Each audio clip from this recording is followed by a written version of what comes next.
On va se parler maintenant de la Chine qui impose des droits de douane de 75,8 sur les importations de canola canadien dès aujourd'hui. Une nouvelle choc pour les agriculteurs des prairies.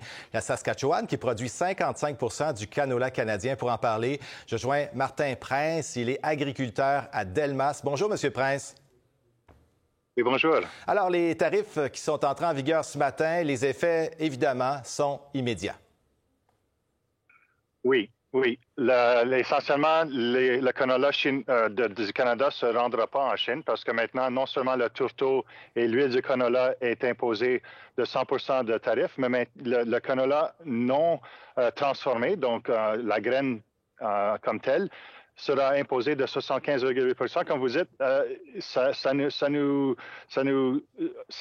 nous permet pas d'en envoyer en Chine. Les producteurs d'huile de palme en Indonésie, en Malaisie vont en bénéficier parce qu'eux, ils voient leur prix augmenter. Nous, le prix du canola, il est en diminution et il va falloir trouver des marchés secondaires maintenant qui va prendre du temps et ça nous coûte. Ça va nous obliger d'emmagasiner, d'entreposer notre canola pendant plus longtemps et de payer des factures autrement. Bien justement, en parlant d'entreposage, les tarifs qui posent un enjeu financier, mais aussi un enjeu de stockage. Pourquoi le canola est un produit aussi fragile à stocker? Ben, c'est un produit qui, comme les autres grains, on doit gérer l'humidité dans le canola. Donc, pour l'entreposer à long terme, il faut que le canola ait moins de 10 d'humidité. Normalement, les 6, 7 et 8 c'est mieux parce que sinon, la moisissure peut commencer à s'y introduire. On doit faire travailler les ventilateurs dans nos silos plus longtemps pour aérer, pour diminuer cette humidité-là dans le canola. Sinon, il peut y avoir du gaspillage. Monsieur Prince, ça fait 1 an que la Chine et le Canada sont en conflit commercial. La Chine qui avait déjà imposé 100 de droits de douane sur le canola canadien. Ça a été un poids financier important pour vous au cours des dernières années, cette guerre commerciale? Oui, parce que c'est pas juste simplement le canola, il y a aussi les poids qui sont imposés de la même façon de la part de la Chine.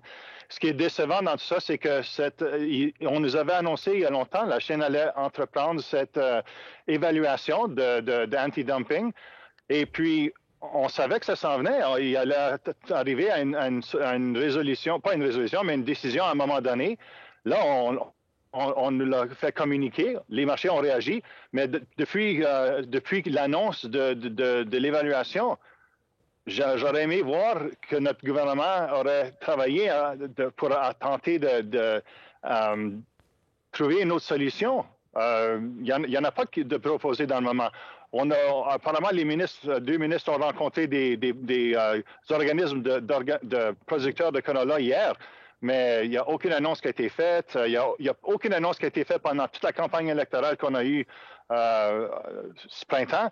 C'est réellement décevant de savoir que toute une industrie comme celle-ci soit délaissée. Franchement.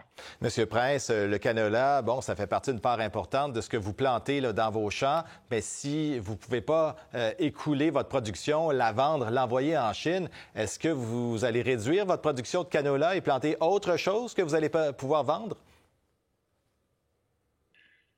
Ça semblerait être une solution facile, mais c'est beaucoup plus compliqué étant donné l'agronomie. L'agronomie vient en premier, c'est-à-dire on ensemence 5 récoltes en rotation. L'avoine, le blé, les pois, le lin et le canola. En retirant du canola dans cette rotation-là, ça oblige qu'on augmente dans des autres et puis ça peut avoir un impact néfaste à nos sols, à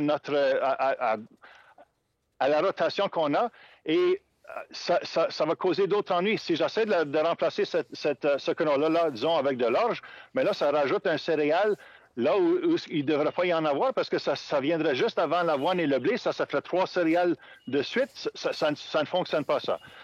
Alors, il faudrait complètement changer la rotation. C'est beaucoup plus compliqué que ce à quoi